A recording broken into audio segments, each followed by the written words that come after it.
In this episode of Field Guide to DIY, I'm going to show you step by step how to install the Owens Corning garage door insulation kit. Let's dive in. You know, there are 3 reasons to insulate the garage door. One is for noise, working with the table saw or the chop saw here in the garage. The other is for temperature. For this project, we've got a 2-car garage, so we need 2 kits. In addition to the 2 kits, we need a straight edge, tape measure. I'm going to wear a respirator because I don't like to inhale insulation, and a sharp blade. Comes with the plugs, tape, and the insulation. Now we're going to attach this piece on the garage door with the 2-sided tape. And this piece we're just going to poke through the insulation and lock onto it. And that's what's going to hold it in the center of the panel. And center of 15 is 7.5. Center of 8 is 4. And now that we've found that mark, we're going to take a piece of the 2-sided tape and stick it on the back of the disc. State Highway Patrol should have these around in their car as a sobriety test, and stick it in the center. Place that on that mark. This is going to hold the panels upright, as well as keep it from falling off onto your car when the garage is open.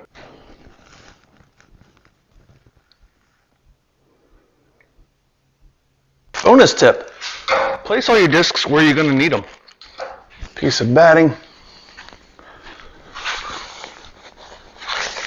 lay it in there. In the frame, tuck it in. Now we can feel that stem right there. I'm going to cut a slit.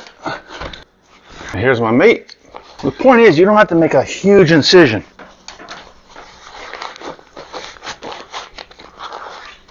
And we'll make it pretty. Be careful, your garage door pieces may be sharp. It's cut my glove, but it hasn't cut my skin.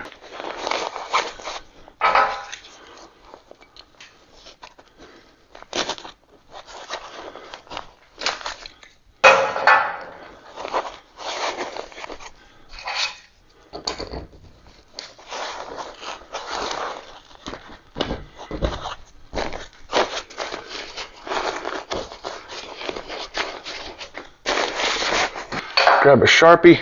I'm going to tuck it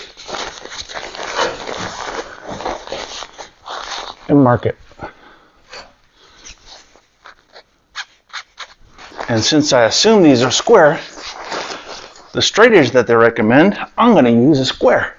Line it up with the edge or thereabouts. Make sure my cardboard's underneath my blade. Looks square.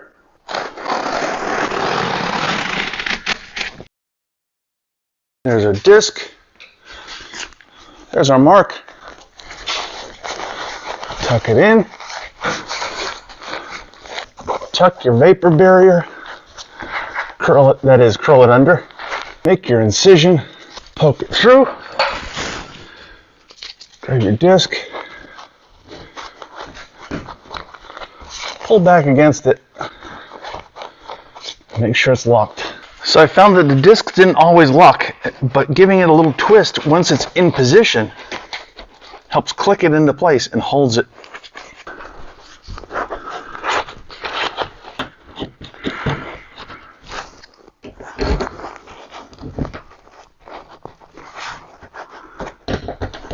So there you have it. Now it's time to clean up. A bonus tip: when you're working with insulation, always start off the shower with cold water. This way the pores don't open and absorb that insulation. For more helpful home improvement tips like this, click the image on your screen now.